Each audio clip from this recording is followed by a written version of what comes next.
Fists flying everywhere, blood splattering all over the place, and a battle between different dimensions. No, I'm not referring to A Weekend in My Neighborhood, I'm referring to Mortal Kombat. The series is one of my favorite ones, and Ultimate Mortal Kombat 3 was one of the first fighting games I ever actually played. So naturally, I had an interest in playing Mortal Kombat Trilogy. Because essentially all this game is an expansion of Mortal Kombat 3.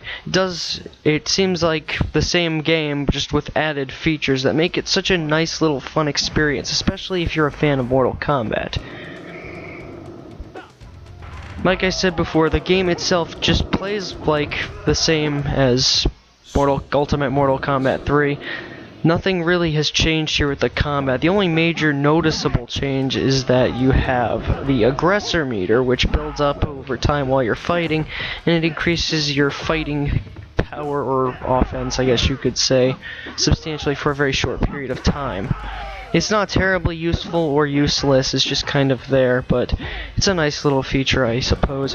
What's nice about this game is how much it has for being, you know, a simple variation of Ultimate Mortal Kombat 3. It includes the entire cast from that game, including boss characters, as well as previous characters from other Mortal Kombat games at the time.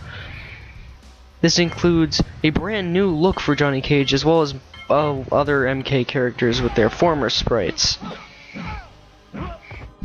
This adds just a certain level of fan service that's just fantastic, and it makes it feel really fun to play.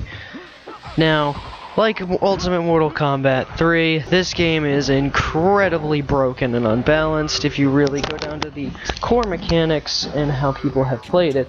Nonetheless, it's still just a really fun game, which is really what counts for me. I mean, you don't necessarily have to have a super balanced, well-defined game in order for it to be fun. A perfect example of that's Marvel vs. Capcom 2. Though it's kind of hard to make a comparison in terms of style and characters and gameplay in general between the two. But you get my point, I hope. The music is, you know, Mortal Kombat music, nothing you haven't heard already before. And the stages are, you know, all the stages we've seen in Mortal Kombat games to this day. And yes, of course, there are plenty of fatalities. This is a Mortal Kombat game after all.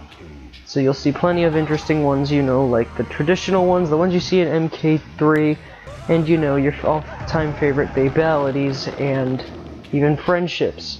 They also include brutalities, which is a long drawn-out combo you can do when your opponent's in their dizzy stage, which eventually leads to just another combo where eventually your opponent just explodes.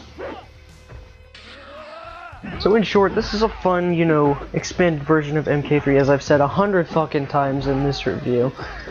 But it is fun, and if you're a fan of Mortal Kombat, I recommend checking it out. I think it's a better, you know, compilation of games, and feels more fun than other, you know, Mega Mortal Kombat compilations. I'm looking at you, Mortal Kombat Armageddon.